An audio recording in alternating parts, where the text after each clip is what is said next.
Bienvenido, Pablo, nuevamente a un programa más que el Señor nos permite para poderles servir y responder las preguntas de aquellos que tienen inquietudes. Así es, Alberto, pues damos gracias al Señor que nos permita un programa más antes de fin de año y siempre con temas tan relevantes. Definitivamente que estos temas valen la pena considerarlos delante del Señor y delante de su palabra. Así es, Pablo, y tenemos un programa bien importante, esos temas que el Señor nos permite tocar para esclarecer el pueblo de Dios, y es el tema de las raíces hebreas. Hay un movimiento que se llama Volviendo a las Raíces Hebreas y nos ha enviado varias preguntas sobre este tema.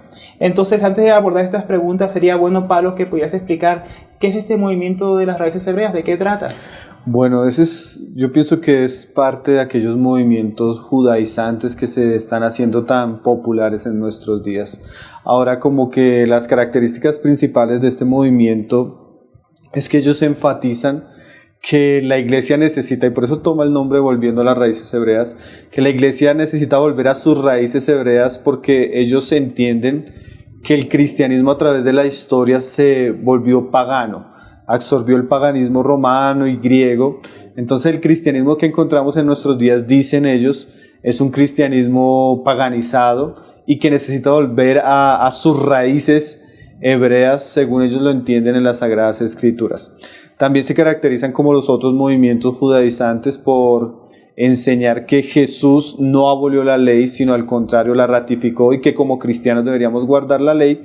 Y también su énfasis, tal vez distintivo a los otros movimientos judaizantes, es que ellos hablan mucho de la restauración de la casa de Israel. Ellos hablan que los cristianos de alguna manera son aquellas ovejas perdidas de las 10 tribus que quedaron en dispersión, y que el Señor vino a buscar esas ovejas perdidas. Entonces, de alguna manera, ellos interpretan que los cristianos son aquellos descendientes de aquellas 10 tribus que se perdieron, se mezclaron con las naciones gentiles, y que de alguna manera el nuevo pacto es el pacto que Dios había prometido para restaurar la casa de Israel. Entonces se les llama los efraimitas, los benjamitas, porque resaltan mucho aquellos que son las 10 tribus perdidas, e interpretan que los cristianos somos aquellas tribus perdidas. Entonces es como ese movimiento judaizante, pero con estas características principales. Pues sonaría bastante bíblico, ni bastante basado en el Antiguo Testamento, pero ¿cuáles serían los peligros de este movimiento, Pablo?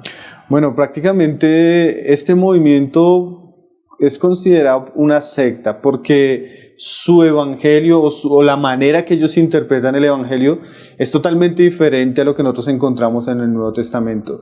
Entonces, pues el peligro es que prácticamente ellos presentan un evangelio diferente. Aunque ellos dicen que creen en Jesús, creen en el sacrificio de Jesús, creen en el Nuevo Testamento, la manera como ellos interpretan el evangelio, el nuevo pacto, la fe en Cristo es totalmente diferente a lo que nosotros encontramos como el evangelio.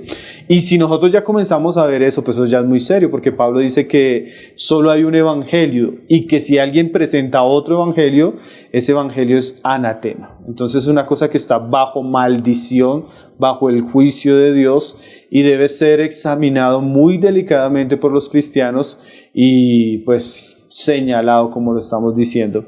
Además de ser un evangelio diferente, pues definitivamente desvincula a las personas de Cristo, porque la interpretación que ellos dan acerca de la fe es una fe que está basada, por lo que ellos dicen, de volver a sus raíces hebreas, porque ese volver a las raíces hebreas no es ni siquiera volver a entender la Biblia en su contexto judío, como fue escrita, con las costumbres y la manera que se escribió originalmente la Biblia en su idioma, sino ese volver a las raíces hebreas generalmente está asociado con volver a la ley, volver a las costumbres, volver a las fiestas, volver a los rituales del Antiguo Testamento. Entonces la Biblia nos enseña por Pablo que cuando nosotros comenzamos a justificarnos basados en la ley, nos desvinculamos de Cristo. Entonces sutilmente las personas que caen bajo este movimiento ya no tienen su mirada centrada en Cristo, sino en las obras de la ley, ¿sí? Entonces de alguna manera dan un paso para salir del camino que estaban siguiendo a Cristo para volver a la ley, y eso es desvincularse. Pablo nos dice que los que se quieren justificar por las obras de la ley de Cristo han caído, se han desligado de él. Entonces nosotros no podemos seguir a Cristo y a la ley, son dos caminos totalmente opuestos. Si nosotros seguimos la ley, en algún momento nos desviamos y nos apartamos del Señor. Y lo tercero, cuando eso sucede, es que siempre las personas que siguen este tipo de movimientos o este tipo de enseñanza, al desvincularse de Cristo y quererse justificar por la ley, caen en la esclavitud de la ley. Porque la ley tiene innumerables compromisos que el hombre en sí mismo no puede cumplir. Nunca los pudo cumplir y ni siquiera ahora en Cristo los puede cumplir. Todos los compromisos y los mandamientos de la ley, todas sus obligaciones son imposibles para los hombres. Tanto que Pablo ahí en Gálatas al final en el capítulo 6 dice que aquellos que querían hacer circuncidar y guardar la ley a los Gálatas, ni siquiera ellos mismos la cumplían. Porque es una obligación que el hombre es incapaz de tomar, porque la ley no es solo el sábado, la ley no es solo la circuncisión, la ley no es solo celebrar la Pascua o tabernáculos, la ley tiene más de 600 mandamientos, ¿sí? Yo preguntaría a aquellas personas que quieren dejar a Cristo para justificarse por la ley si estarían, por ejemplo, dispuestos a apedrear a uno de sus hijos si fuera desobediente. Y ahí comenzaría a hablar una cantidad de mandamientos que la ley exige que el hombre en sí mismo es imposible de cumplir. Entonces, primero es otro evangelio, segundo nos desvincula de Cristo, tercero nos lleva a llevar un yugo del cual la Biblia nos enseña que ya habíamos sido libres, y cuarto, Pablo enseñando en Gálatas 5:9 dice que un poco de levadura leuda toda la masa. Entonces cuando entra la levadura, la religiosidad en estos ambientes, eso afecta toda la vida del cristiano. Entonces afecta la manera de vestir, afecta la manera de congregarse, afecta la manera como él ofrece culto a Dios, afecta la manera como él habla. Ahora quieren hablar en hebreo, ahora quieren orar de cierta manera.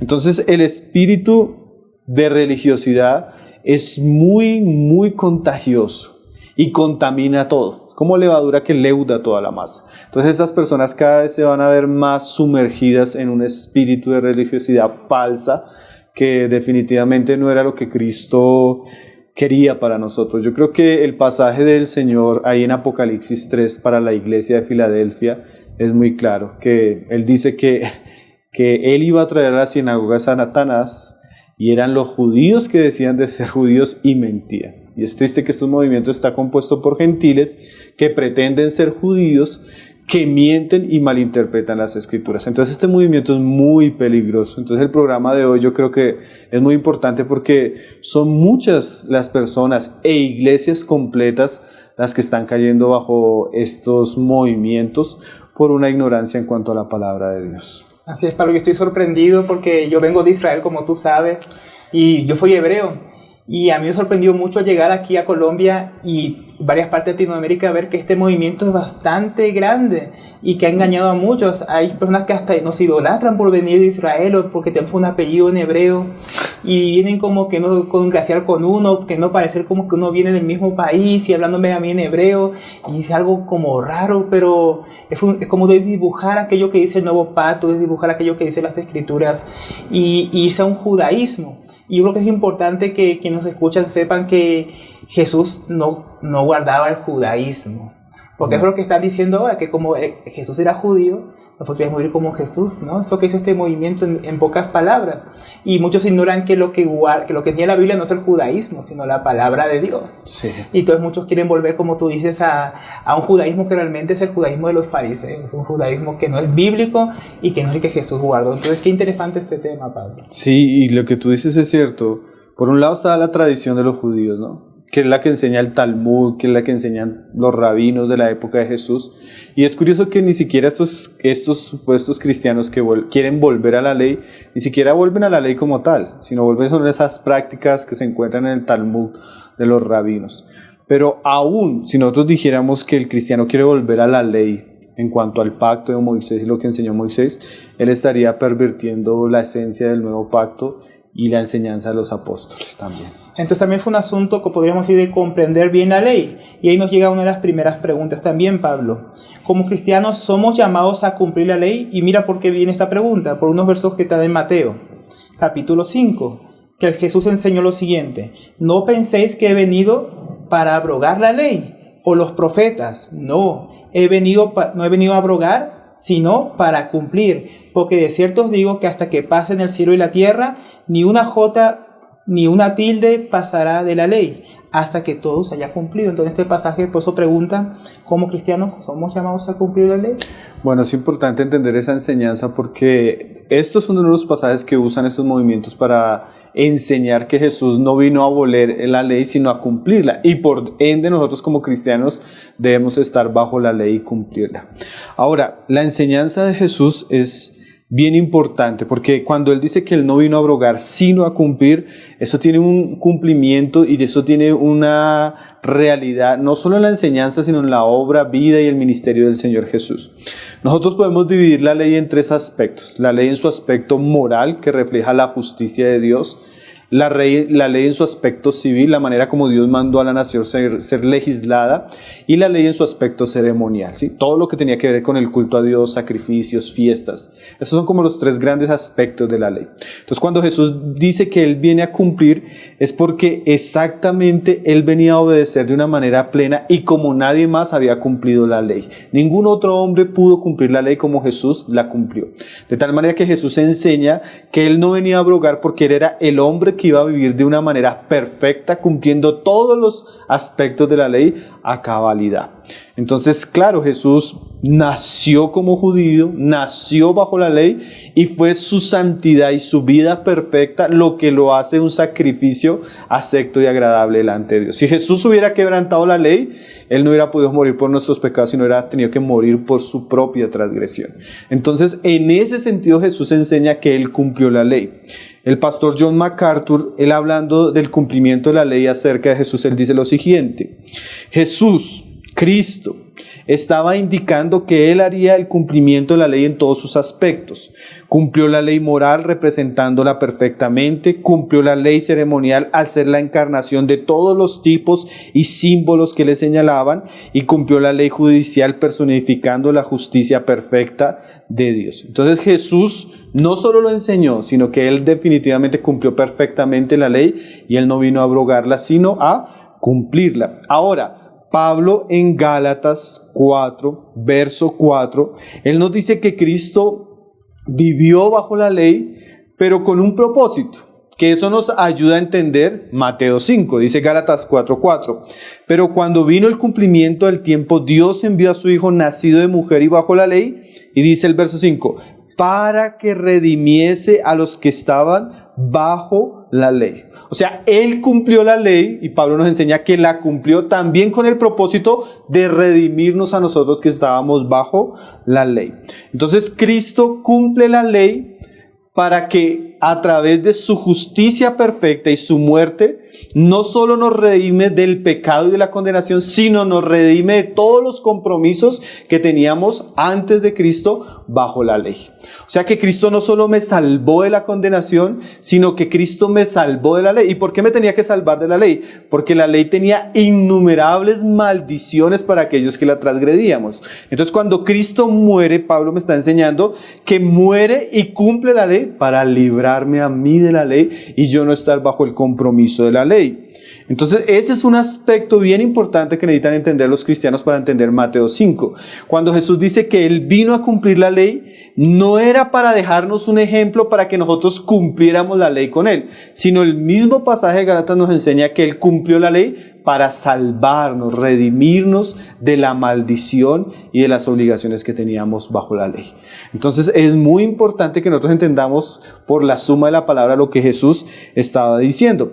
Ahora, también es cierto, como decíamos, que Cristo vino a cumplir el aspecto tipológico de la ley. ¿Qué es el aspecto tipológico? Todo lo que era parte del ritual de la ley era una figura y una sombra, dice la epístola a los Hebreos, de algo mayor. Entonces la Pascua, que era el animal que se sacrificó para salir de Egipto, era una figura de la gran Pascua. ¿Cuál es la gran Pascua? Cristo redimiéndonos del mundo, ¿sí? La figura de los corderos que eran sacrificados y su sangre era una figura del gran cordero y del gran sacrificio del nuevo pacto. Entonces la ley también tenía un anuncio profético que Cristo vino a cumplir. Ahora la epístola a los Hebreos nos dice que ya nosotros estando en el cumplimiento, en la perfección, en la realidad, sería una apostasía querer volver a los sacrificios y a los rituales y al sacerdocio del Antiguo Testamento. Una vez ratificado el Nuevo Testamento, dice la epístola al Hebreo, el Antiguo ha sido dejado a un lado. Y eso lo vemos en la historia. Desde el año 60 que vino la invasión de Roma sobre Israel, se destruyó el templo, se acabó con el sacerdocio, se acabó con los sacrificios, porque ya era el tiempo de que eso iba a ser dejado atrás. Llegó el tiempo del nuevo pacto. Y ahora tenemos un gran sumo sacerdote, un gran sacrificio por el cual podemos acercarnos a Dios. Entonces, en ese sentido, Jesús vino a cumplir la ley. Y es bien importante entenderlo para no usar este versículo como un medio para hacer volver a los cristianos a algo a lo cual Cristo vino mismo a redimirnos. Qué tremendo, Pablo, que a veces estos movimientos lo que hacen más bien es quererse apegar a lo que tú decías, a las sombras de la ley y no a Jesucristo que vino a cumplirla, ¿no? Pero qué maravilloso también ver el otro lado, que Jesucristo realmente es el evangelio cumplido, es la buena noticia. Qué buena noticia lo que tú decías ahora. Cristo vino a redimirnos de la maldición de la ley y no que nos apegáramos más a aquella maldición y acarreáramos más consecuencias por violar sus mandamientos. Y es que ahí es donde estos movimientos son muy sutiles, porque ellos dicen, sí, creemos en Cristo, pero necesitamos volver a la ley. Y sutilmente pierden el foco, porque queriendo volver a algo del pasado, pierden a Cristo, pierden la grandeza del nuevo pacto, pierden la grandeza de su sacrificio, pierden la grandeza del sacerdocio pleno de Cristo. Entonces Satanás es muy sutil, él va a hacer cualquier obra para hacer que nosotros perdamos a Cristo y su glorioso nuevo pacto de vista. Así es, Pablo, esta pregunta que hicimos tiene otro aspecto más, pero ahora que vengamos al segundo bloque vamos a tratarlo, entonces vamos a una pausa y ya volvemos.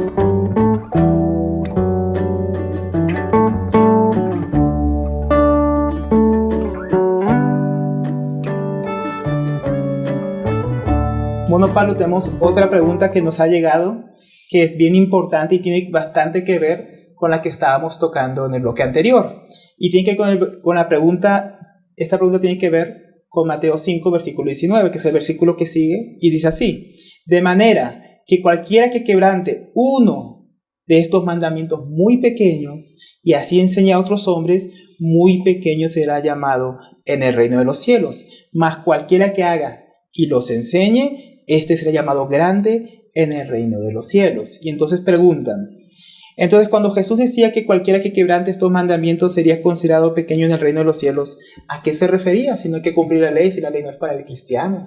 Sí, porque el contexto daría a entender que Jesús está hablando de la ley, porque si yo vine a cumplir la ley y cualquiera que quebrante estos mandamientos, entonces la interpretación que dan los judaizantes y estos movimientos es que Jesús está enseñando que no podemos quebrantar la ley.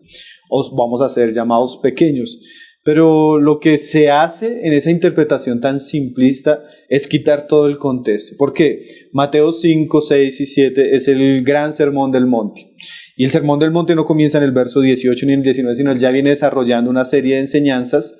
Y cuando Jesús dice que cualquiera que quebrante estos mandamientos, no está haciendo una referencia a la ley, a los mandamientos de Moisés, sino a cosas que él ha venido enseñando, tanto anteriormente como posteriormente. Y él mismo sella el sermón del monte diciendo que hay dos hombres, uno sabio y uno prudente, el que edifica sobre la roca, el que edifica sobre la arena. ¿Y la roca qué es? La enseñanza y las palabras de Jesús. Entonces es claro que Jesús está hablando y le está dando vigores a lo que le está enseñando. Si un cristiano al escuchar el sermón del monte lo enseña y no lo practica, va a ser pequeño en el reino de los cielos. Pero si él lo vive y lo enseña, va a ser grande. Ahora, ¿por qué sabemos que no está hablando de Moisés? Porque los versos siguientes él hace una diferencia. Por ejemplo, en el verso 21, hablando del asesinato, él compara su enseñanza con Moisés y pone su mandamiento y lo magnifica o lo pone en una manera más alta que la enseñanza de Moisés. Porque dice el verso 21, oísteis que fue dicho a los antiguos, eso fue lo que dijo Moisés, no matarás y cualquiera que matare será culpable de juicio.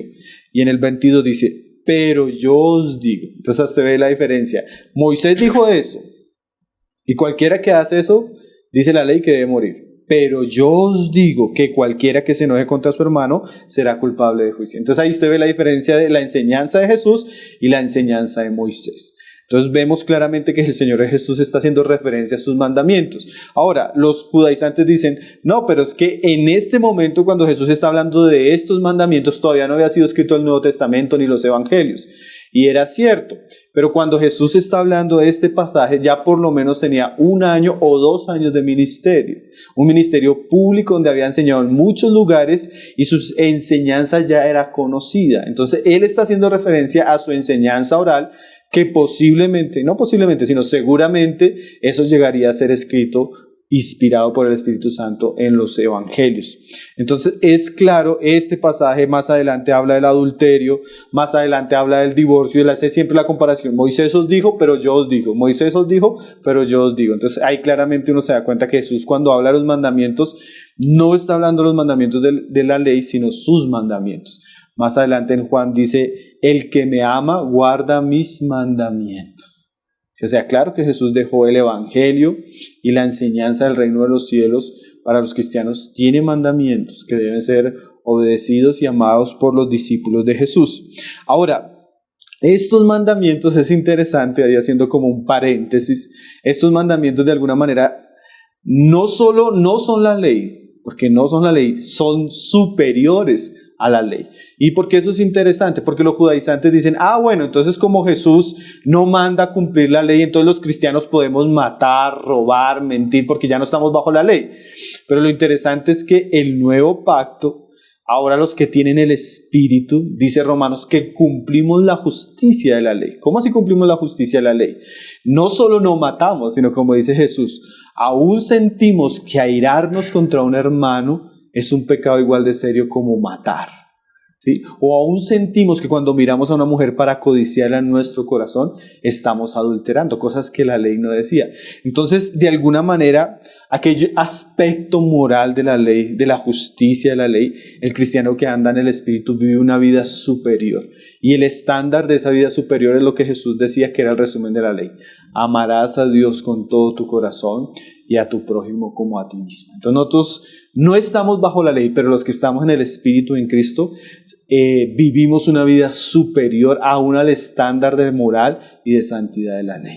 Qué tremendo, Pablo, porque podríamos decir que también la ley de Moisés solo apuntaba a lo externo del hombre, mientras que Jesucristo, que magnificó la ley, como te decía, trajo la ley del Espíritu, una ley superior, Él apunta al corazón del hombre, ¿no? A sus intenciones y no solamente a sus actos, ¿no? Dios ve la codicia como pecado estando ya en el corazón, aún así no se manifiesta afuera. Entonces, qué tremendo cuando dejamos la ley superior del Señor por cosas externas, ¿no? Atuendos, comidas, bebidas, fiestas, y dejamos lo más importante de la ley, lo cual hacían los fariseos, y Jesús siempre los redarguía por hacer eso, ¿no? Así es, así es. Y esa es la característica del nuevo pacto, porque antes la ley estaba escrita en piedra, ¿no? Pero ahora está escrita en nuestros corazones y en nuestra mente. Así es, Pablo, pero entonces tenemos otra pregunta que nos hacen llegar. Sí, porque también unos dicen que los discípulos sí entendieron este sermón del monte y que ellos guardaban la ley. Entonces esta pregunta dice así: si Pablo guardaba el sábado, asistía a la sinagoga y cumplía los rituales de la ley, ¿por qué como cristianos no lo hacemos? Porque lo vemos en el Nuevo Testamento, por ejemplo, en Hechos de los Apóstoles, como Pablo y Bernabé iban a la sinagoga siempre, los sábados. Entonces nos llega esta pregunta, Pablo. ¿Qué podemos responder a esto? Esa es una buena pregunta, y eso nos hace entender un asunto que es muy importante nosotros entenderlo como cristianos.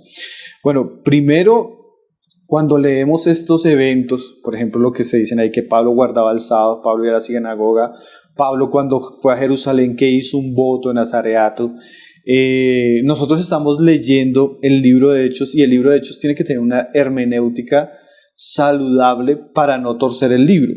El libro de Hechos de por sí es un libro histórico, o sea, él va narrando el desarrollo de la iglesia de Jerusalén hasta Roma, ¿sí? Cómo se desarrolló el cristianismo. Y ese proceso que narra el libro de Hechos es un proceso de transición, que nosotros debemos tener mucho cuidado para no tomar un asunto del libro de Hechos y establecerlo como doctrina, porque sería una mala hermenéutica, porque de por sí el libro de Hechos no es un libro para establecer doctrina, sino es un libro que nos narra los eventos de la iglesia, diferente a un libro como Romanos, como Gálatas, como la Epístola a los Hebreos, que son cartas donde se establece la doctrina y se enseña la doctrina cristiana. Ahora, ¿qué pasa en el libro de Hechos? En el libro de Hechos vemos la transición del Antiguo Testamento al Nuevo Testamento, la transición de salir estos cristianos judíos de la ley a Cristo. Y en esa transición tenemos esos eventos.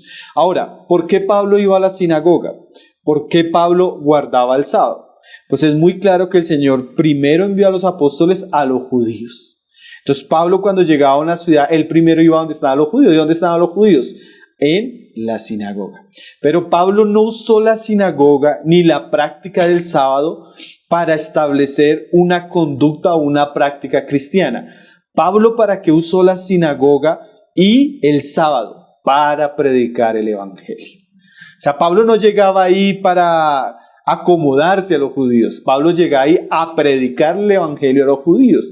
Y es tan interesante que en algunos lugares donde Pablo predicaba y los judíos o los mismos gentiles se convertían, Pablo terminaba sacando a esos gentiles de la sinagoga y reuniéndolos aparte. Pablo no los enseñó a ellos como cristianos ahora a cumplir la ley y todos los mandamientos que guardaban ellos como judíos. Lo que Pablo hizo fue, al predicar el evangelio, los que creyeron, se arrepintieron, fueron bautizados y, por ejemplo, en Éfeso fueron reunidos en la escuela de Trajano.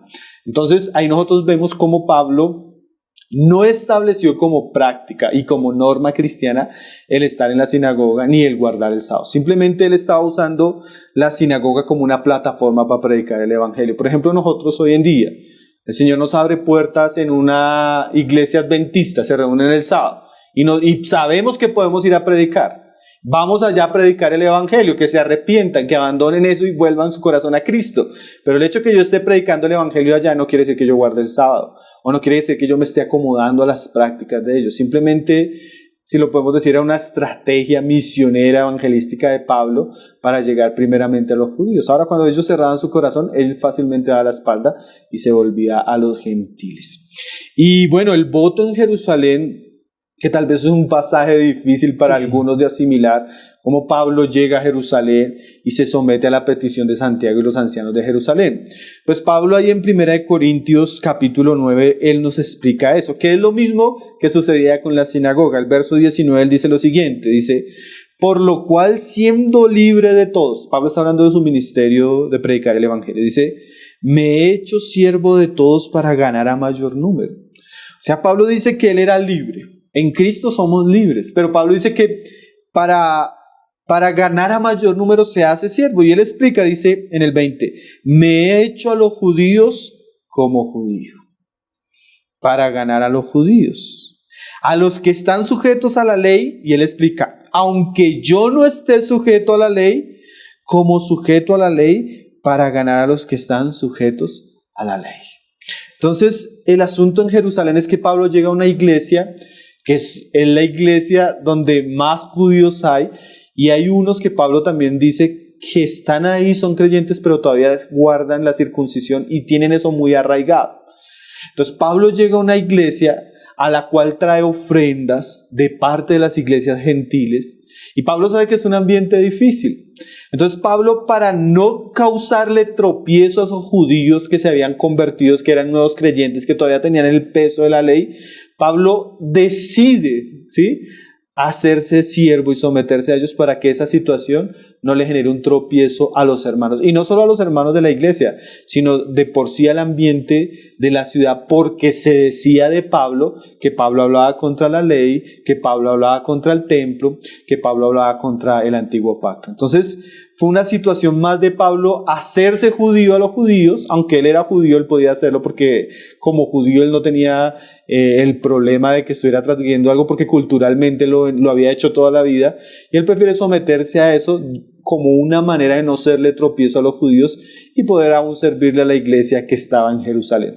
Entonces es un asunto más de conciencia. Pablo practicó eso no como una práctica cristiana normal, sino como un asunto de no herir las conciencias, porque él sabía que la iglesia de Jerusalén era de muchos judíos. Ahora, ¿por qué sabemos que no era una práctica cristiana? Por ejemplo, en Gálatas 2:3, Pablo nos dice cuando él fue a Jerusalén con Tito.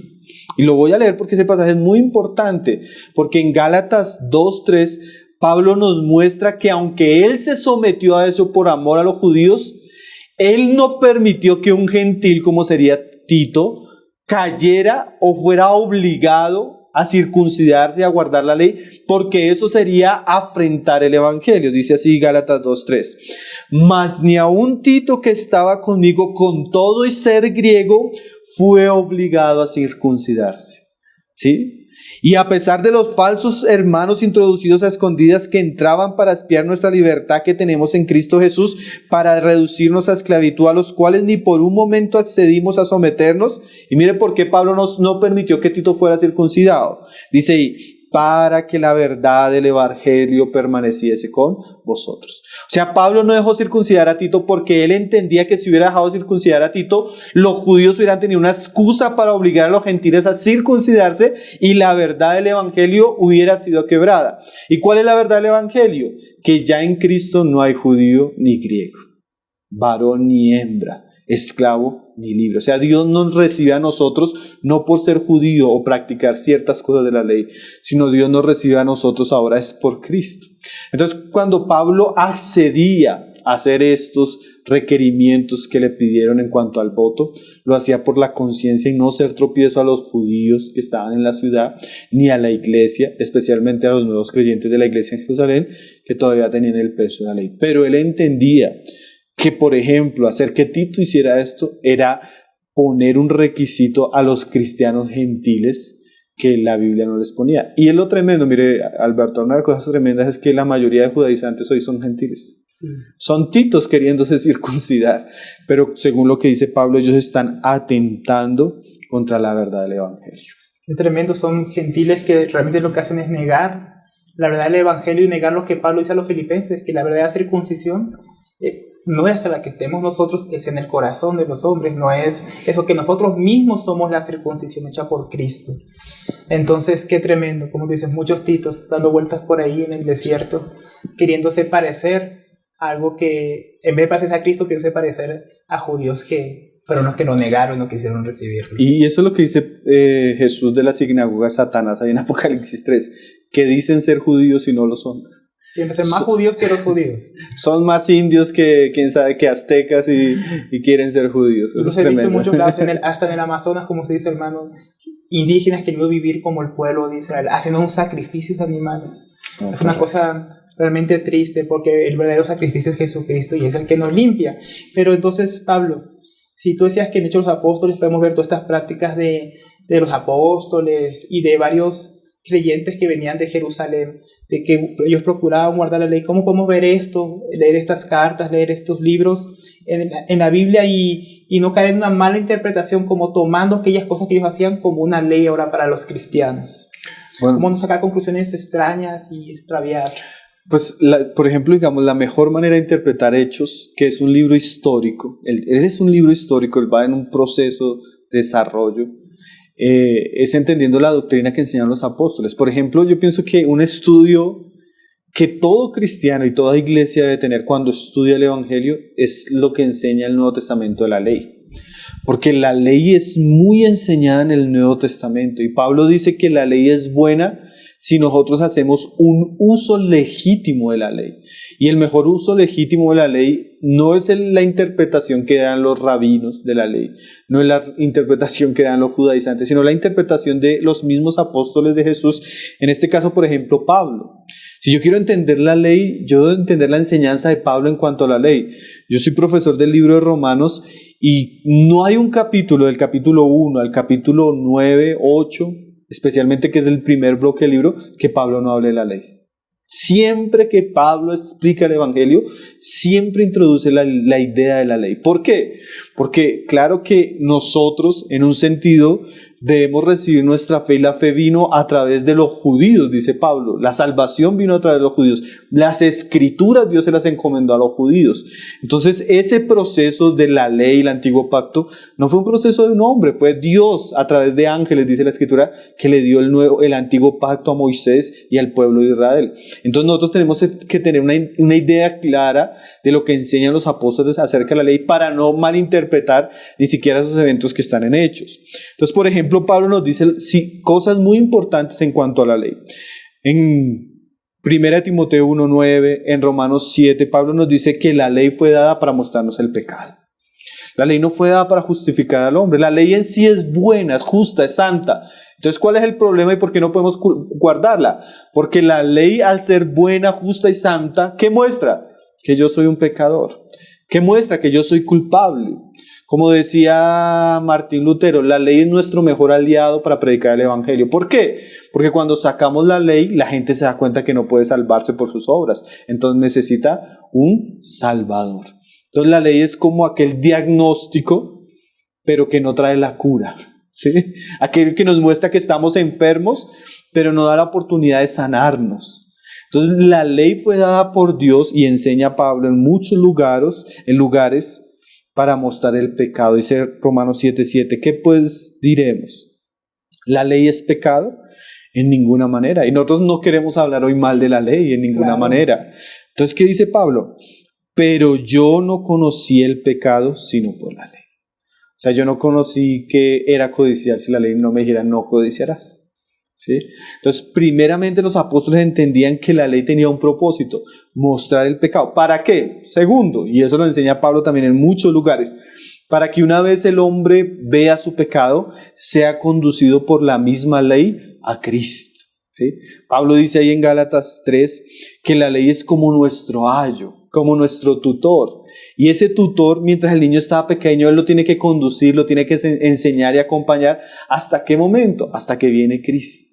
Dice ahí Gálatas 3:24, de manera que la ley ha sido nuestro ayo para llevarnos a Cristo, a fin de que fuésemos justificados por la ley, por la fe. Entonces, la ley como tutora, ella tiene un propósito. No es que nosotros la cumplamos, porque ya nos mostró que no podemos, pero ella me está guiando y me está guiando ¿para qué? Para llevarme a Cristo. Es más, en un sentido, la ley y Cristo no se contradicen, porque el propósito de la ley era llevarme a Cristo.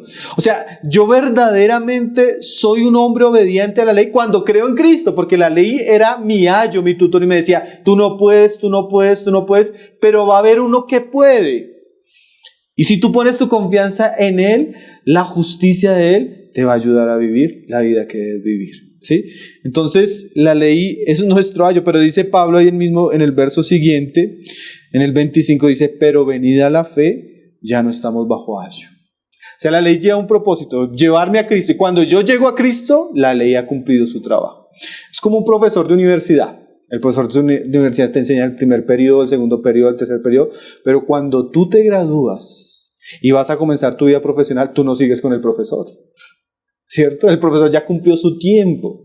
Así la ley fue nuestro pedagogo, nuestro maestro para llevarnos a Cristo. Pero una vez estamos en Cristo, ya no estamos bajo el maestro.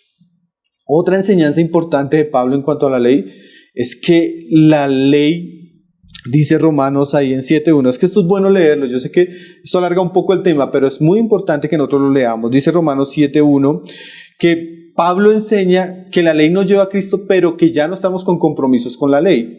Dice ahí, ¿acaso ignoráis, hermanos? Pues hablo con los que conocen la ley, que la ley se enseñorea del hombre entre tanto que éste vive. O sea, el hombre tiene un compromiso con la ley mientras éste vive, ¿sí? Y hay hermanos que le dicen a uno, hermano, pero es que yo no entiendo, porque el Antiguo Testamento dice que el sábado se debe guardar perpetuamente, que la fiesta tal se debe celebrar por toda la eternidad. Y yo le digo, sí, eso es cierto, y eso ha dejado de ser. No, eso sigue existiendo. Entonces, ¿por qué nosotros no guardamos el sábado? Entonces la respuesta Pablo aquí no la da. Nosotros guardamos la ley si estuviéramos vivos. Porque él va a dar una analogía. ¿Cuál es la analogía? Una mujer está casada con un hombre y está bajo la ley del hombre mientras éste vive. Pero una vez él muere, ella es libre. Entonces, ¿qué es lo que está diciendo Pablo? Cuando Cristo murió, yo morí con Él. Entonces todos los mandamientos perennes de la ley eran para mí cuando yo estaba vivo. Pero una vez muerto, soy libre del compromiso de la ley. Porque la ley es para los vivos, si se puede decir así. Usted no le va a cobrar impuestos, usted no le va a exigir que cumplan las leyes a los que están enterrados en el cementerio. Ellos están muertos. Inmediatamente usted tiene una deuda con un banco y usted muere, se acabó. Se acabó. ¿Por qué? Porque usted murió. Eso es lo que enseña Pablo ahí en el verso 4. Dice, así también vosotros, hermanos míos, habéis muerto a la ley mediante el cuerpo de Cristo. O sea, cuando yo estoy en Cristo, la muerte de Cristo hace que yo esté muerto a la ley.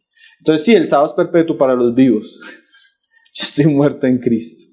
Y dice Pablo, ¿a fin de qué? A fin de que llevemos fruto para Dios. Porque en la ley no dábamos frutos, pero en la muerte y la resurrección de Cristo ahora podemos vivir para Dios y dar fruto para Dios. Entonces, la enseñanza de los apóstoles en cuanto a la ley es muy clara. Era para llevarnos a Cristo, era para mostrar nuestro pecado. Ya no tenemos los mismos compromisos. Es la enseñanza de ellos. Y Pablo termina, por ejemplo, Gálatas siendo muy contundente. Dice ahí en Gálatas 5:2: He aquí yo, Pablo, os digo que si os circuncidáis, de nada aprovechará Cristo. O sea, ya de nada sirve que se circuncide o no se circuncide, porque eso no aprovecha a Cristo. Y dice otra vez, dice en el 3: y otra vez testifico a todo hombre que se circuncida. O sea, ustedes se quieren circuncidar, Pablo dice, está obligado a guardar toda la ley. Y eso es imposible. Eso es imposible. Entonces dice ahí en el 4: de Cristo os desligasteis los que por la ley os justificáis. Entonces, de la gracia habéis caído. Una persona que quiere justificarse delante de Dios por la ley está cayendo de la gracia, está desvinculándose de Cristo, está estando en un estado de maldición. Entonces, la ley tiene un uso legítimo. Sí, para predicar es muy buena, para mostrar la justicia de Dios, la santidad de Dios, para llevarnos a Cristo. Es importante, pero hay un uso legítimo. No es el uso que hacen los judaizantes. Entonces hay que tener mucho cuidado con ese uso de ellos. Así es, Pablo, y algo que es bueno que muchos sepan es que aquellos que, digamos, yo viví en Israel varios años y yo nunca vi un judío, digamos, o un hebreo convertirse a la fe del Señor Jesucristo, convertirse por las Sagradas Escrituras a la fe, que guardara la ley luego, o que estuviera contento, quisiera, no sé, ponerse equipado, dejarse la barba larga, o seguir las tradiciones de los rabinos. Yo me congregué varios años y yo nunca vi iglesias como he visto aquí en Latinoamérica, queriendo poner la bandera de Israel, la menorá, hablar medio en hebreo, tocar el shofar, y eso que allá es algo cultural en Israel, pero no es algo que nosotros hayamos metido a la iglesia, porque en la iglesia hemos entendido que hay un nuevo hombre, una nueva circuncisión, y como tú decías, la ley es para los vivos, pero los vivos sin Dios, que están realmente muertos en sus delitos y pecados y acusados por la ley, mientras que nosotros de esa vida de resurrección hemos sido liberados de todo ese trasfondo cultural, de todas esas cosas que realmente, como tú dices, no aprovechan a la iglesia, no pueden darnos vida y no nos traen realmente a Jesucristo. Es tremendo ver en Israel cuando un judío se convierte. Él no busca seguir guardando la ley, él abraza la gracia del Señor Jesucristo y su vida es transformada, como lo fue la mía y de muchos que hemos creído en el Señor, siendo aún del pueblo de Israel y viendo que realmente no nos salvaba, sino que realmente lo que nos salva es Jesucristo y su evangelio. Entonces, qué tremendo, Pablo. Y sabes que, por ejemplo, Gálatas, que es la epístola a la libertad, es ese confrontar de Pablo a estas iglesias que, siendo libres en Cristo, quieren volver otra vez a la esclavitud, porque la ley es una terrible esclavitud. Con todas sus obligaciones, eso es terrible para el hombre porque es un yugo que no podemos cargar. Claro. Entonces, no, es una insensatez, como decía Pablo. Por eso ningún judío que se convierte quiere seguir bajo ese yugo, sino que corre de la gracia del Señor Jesucristo, como yo he corrido y otros tantos. Entonces, el Señor nos permita no correr otra vez a la ley, sino correr a Jesucristo, el que nos ha hecho libres de la ley y que nos ha hecho ley realmente en el Señor, la ley del Espíritu, que ahora nos da vida en el Señor Jesucristo. Entonces, Pablo, qué bueno poder tocar todos estos temas y saber estas cosas que Dios está tocando, pero ahora vamos a una pausa antes de volver a seguir tocando este tema que es tan interesante.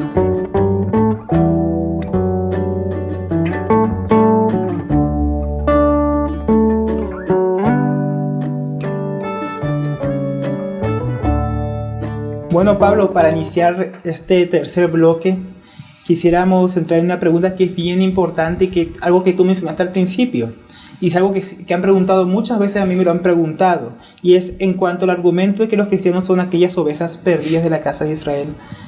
¿Eso es cierto? Porque Jesús, mira lo que Jesús dijo, y esto lo toman para decir esto. En Mateo 15:24 él dijo, él respondió y dijo, no soy enviado, sino las ovejas perdidas de la casa de Israel. O sea, que solamente Dios viene por los judíos. Sí, esa idea está muy ligada a este movimiento. Ellos piensan que esas 10 tribus, como decíamos al comienzo, que se perdieron en la diáspora, esas tribus se mezclaban con los gentiles. Entonces, cuando llegaba el evangelio a algún lugar, en realidad lo que estaba sucediendo era lo que Jesús decía ahí, que él estaba buscando a las ovejas perdidas de la casa de Israel. Y es tremendo porque esa interpretación ha tomado muchísima fuerza. Y ellos hablan algo así, y es que con esta idea, y yo lo he escuchado hasta de cristianos que me lo han contado tristemente, han abandonado la fe para caer en los lazos de estos movimientos judaizantes, y ellos dicen así, los pastores dicen algo así, si usted siente un llamado interior, que usted como cristiano no ha entendido qué es porque usted es de aquellas ovejas perdidas de la casa de Israel y se necesita volver a la casa. Pero ese volver no es ni siquiera volver a Cristo, sino es volver a judaizarse, volver a la ley, volver a guardar, volver a hablar el hebreo, Y este tipo de personas terminan abandonando al final siempre su fe cristiana en cuanto a su pureza. Entonces ellos usan ese pasaje y otros, usan el pasaje del saludo de la epístola de Santiago, la epístola de Pedro, usan algunos pasajes de Hechos, el pasaje de Hebreos 8, donde se dice que el nuevo pacto es que el Señor haría un pacto con la casa de Judá y la casa de Israel. Entonces ellos dicen que de alguna manera el nuevo pacto se caracteriza por eso, porque son judíos y los que creen ser gentiles en realidad no son gentiles, sino son realmente judíos que se mezclaron con los gentiles de las naciones. Pero allá muy en el fondo usted tiene un apellido que es tal, usted tiene un apellido que es tal, usted es de tal tribu, usted es de tal tribu. Entonces, pues esa es una de las características de este movimiento. Pero si usted mira el contexto de las palabras de Jesús, el contexto es muy claro, ¿no? Hay una mujer cananita que tiene su hija que está siendo atormentada y está rogándole a Jesús que la sane. Y Jesús le dice, no, porque yo he sido enviado a las ovejas perdidas de la casa de Israel. Ahora, ese término Israel, claro, cuando vamos a los libros del Antiguo Testamento, cuando hubo la división de la nación en los dos reinos, pues Israel se hacía referencia a las tribus del norte y Judá se hacía referencia a las dos del sur. Pero antes de ese evento se le hablaba a toda la nación como Israel por Jacob cuando el Señor le cambió el nombre, y posteriormente cuando ellos volvieron del exilio también se les llamaba Israel, ¿sí? Es más, algunos profetas que profetizaban para el reino de Judá, ellos le hablaban como Israel, dando a entender que aunque había una división que fue pecado de los hombres, Dios consideraba siempre su nación, aunque estaba dividida, como una sola, ¿sí? Entonces Dios habla de Israel no solo a las tribus perdidas, sino a la nación como tal. A veces en esa época, especialmente la división, hay algunos profetas que sí hacen referencia a Israel y a Judá, ¿sí? Algunos hablan de Efraín también, algunos hablan de Jerusalén. Pero ¿qué es lo que está diciendo Jesús? Jesús está hablando de, si podemos decir, de a quienes Él vino en su ministerio terrenal. Porque definitivamente Jesús no salió de Israel a predicar a gentiles, no fue a ciudades de gentiles, no entró... su ministerio fue exclusivo para los judíos, porque el Señor dice así Juan, a los suyos vino. Él vino a aquellos que Él había hecho un pacto, ¿sí? A Israel. Pero Él mismo enseña, más adelante, por ejemplo, Él manda a sus apóstoles a ir a predicar a todas las naciones y a toda criatura. O sea, el nuevo pacto y la iglesia no está compuesta solo de judíos, sino la Biblia es clara que está compuesta por judíos y por gentiles, que en Cristo ya no hay judío ni gentil. Entonces, la interpretación de que un cristiano se convierte a Cristo porque en algún momento él es parte de aquellos judíos de esas tribus que se perdieron y se mezclaron con los gentiles, no tiene ninguna base histórica, no tiene base bíblica, y es más, no es comprobable. Ustedes, por más que usted tenga un apellido sefarditas, es muy difícil realmente comprobar en algunos casos donde se perdieron los apellidos, donde se perdió la tribu, que usted venga de alguna de esas tribus. Es una malísima interpretación, una interpretación muy superficial de un pasaje que en su contexto no está enseñando nada. Ahora, ¿por qué Hebreos dice que el pacto era con la casa de Israel y con la casa de Judá? Porque es que el nuevo pacto ya había sido anunciado por los profetas en el Antiguo Testamento. ¿Por qué Santiago se dirige a los de la dispersión? Porque eran cristianos que estaban dispersos.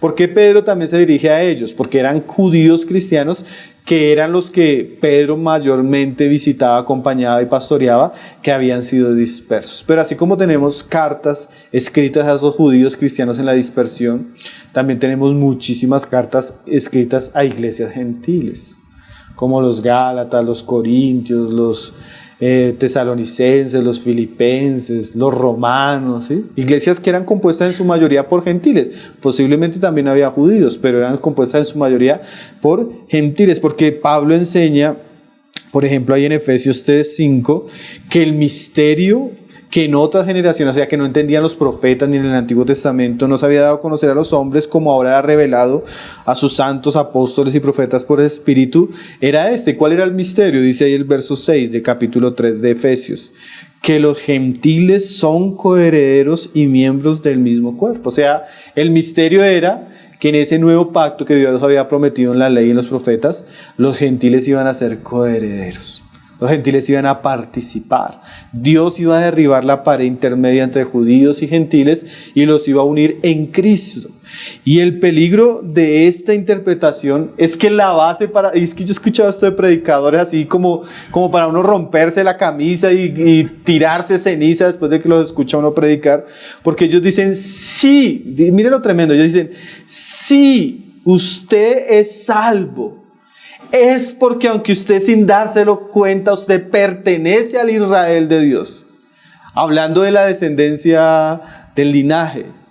Y yo pensaba, pero si yo soy salvo, dice el Nuevo Testamento, es porque Dios me amó en Cristo. ¿Sí ve? Entonces la perspectiva cambió. Ya usted no es salvo por la gracia en Cristo Jesús y el Evangelio, sino ahora usted es salvo porque usted en alguna parte de su genealogía tiene usted descendencia de una tribu perdida. Salvación por linaje. Exactamente, ya no es salvación por gracia por Cristo, sino hay un mérito. ¿Cuál es el mérito? Que usted tiene en su sangre algo de aquellas tribus que se perdieron. Por ahí. Y yo terminaría diciendo que además de que es absurdo, antibíblico, otro evangelio, yo terminaría diciendo que ese tipo de interpretación es una gran basura. A la luz de Filipenses 3:4. ¿Qué dice Filipenses 3:4?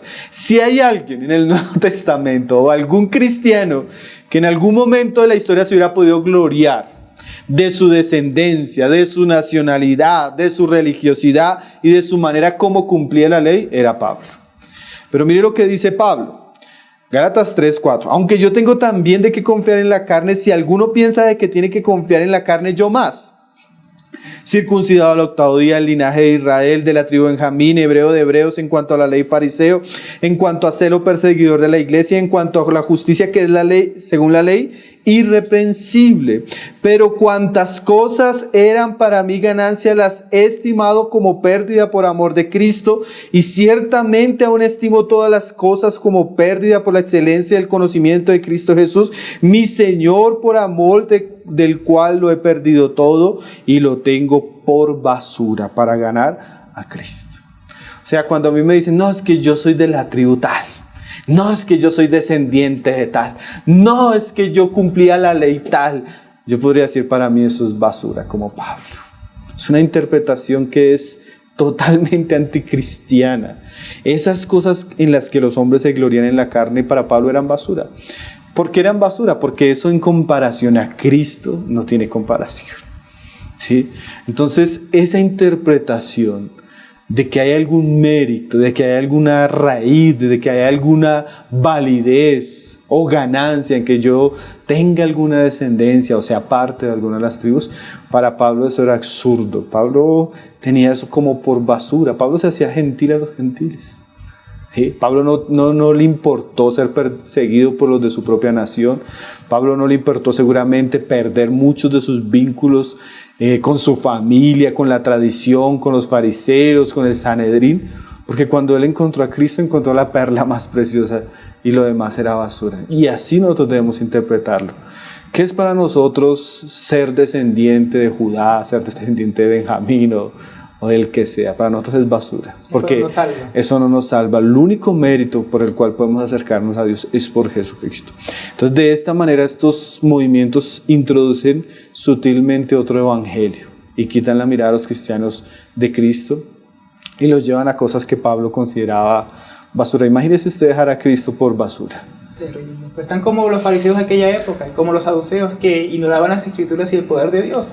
Incluso ignoran que ciertamente esa palabra que tú enseñabas, el Señor cumplió su promesa tanto para las tribus de Israel como para Judá, porque el Señor fue a predicar a los samaritanos, y ahí están los samaritanos que son de las 10 tribus de Israel. Ellos estaban por ahí esparcidos entre los romanos o entre los griegos, sino que el reino de Samaria ha sido esparcido hacia otro lado y queda un remanente aún entre el pueblo de Judá.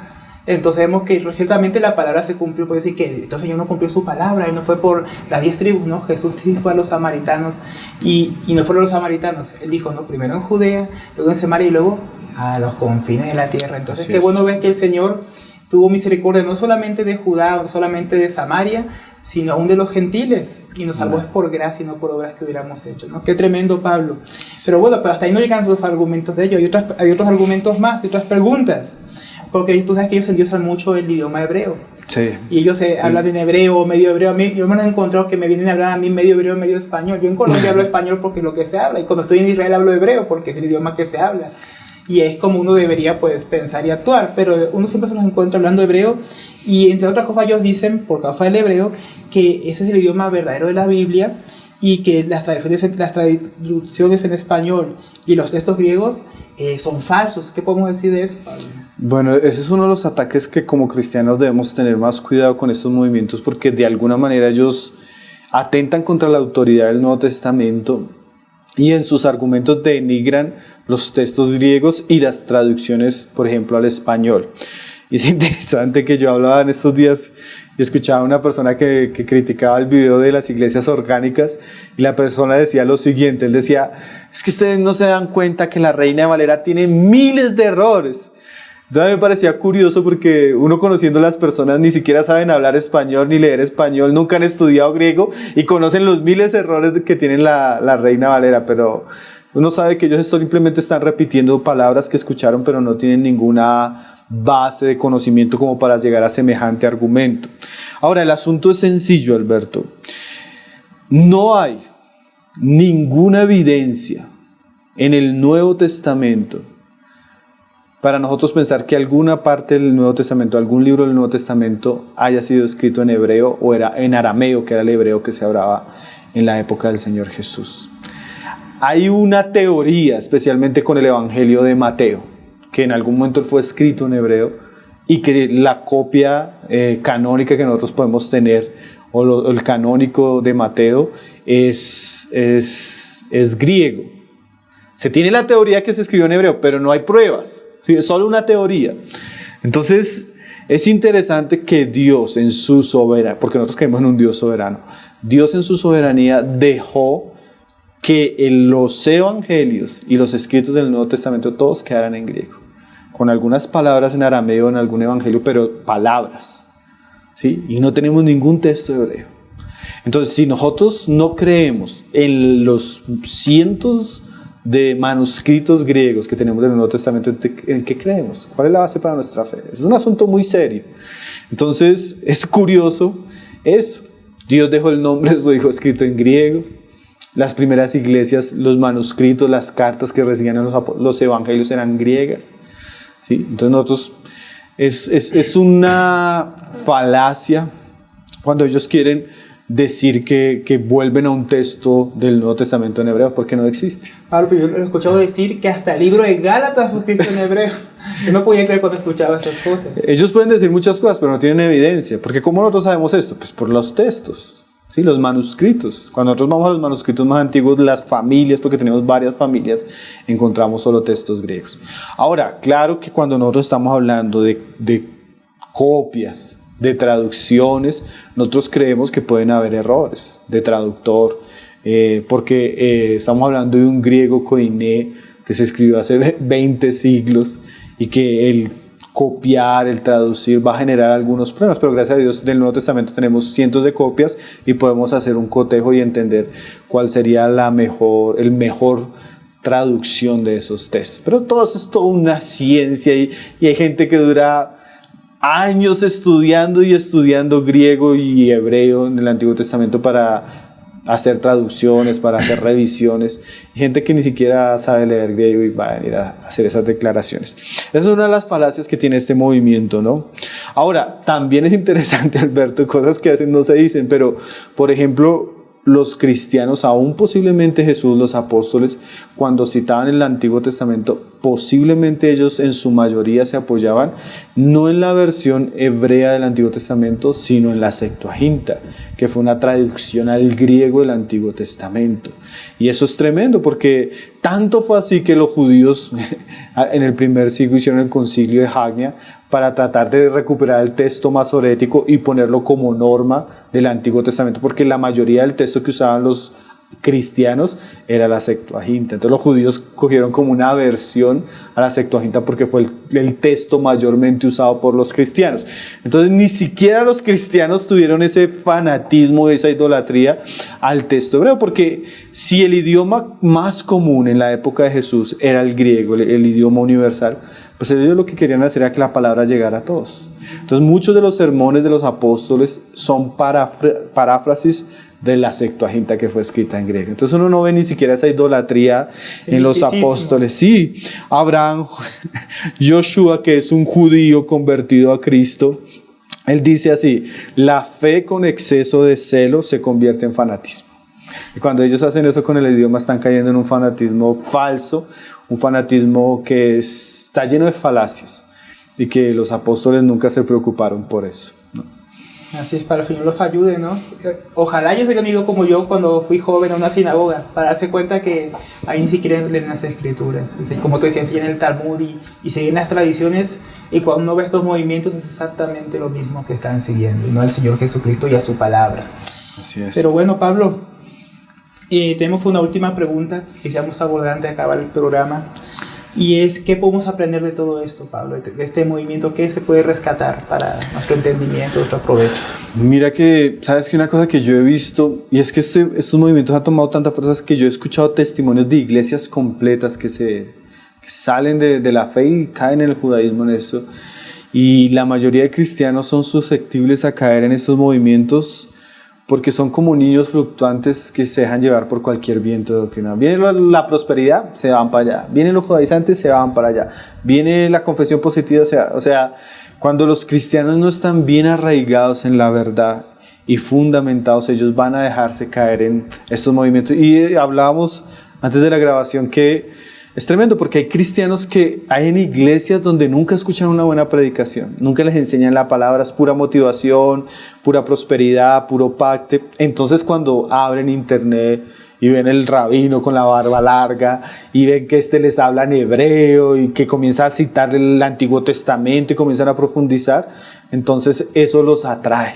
Claro. Porque nunca han escuchado una buena predicación, nunca han escuchado a profundidad la palabra, entonces caen bajo estos movimientos que sí usan la palabra, pero la tuercen, la malinterpretan para su propia perdición. Entonces, yo creo que eso es la eficacia de estos movimientos, nos despierta y nos hace estar alertas. ¿Qué estamos creyendo? Porque es que hay cristianos que son cristianos y no saben en qué creen, no saben por qué murió Jesús. No saben quién es Jesús, no saben qué enseñó Pablo, no saben qué enseñaron los apóstoles, no conocen, muchísimas cosas que como cristianos deberíamos conocer, pero el cristianismo hoy está lleno de entretenimiento, de música, de buscar a Dios solo para recibir favores. Entonces no tenemos un conocimiento sólido de la doctrina cristiana, y eso es muy peligroso.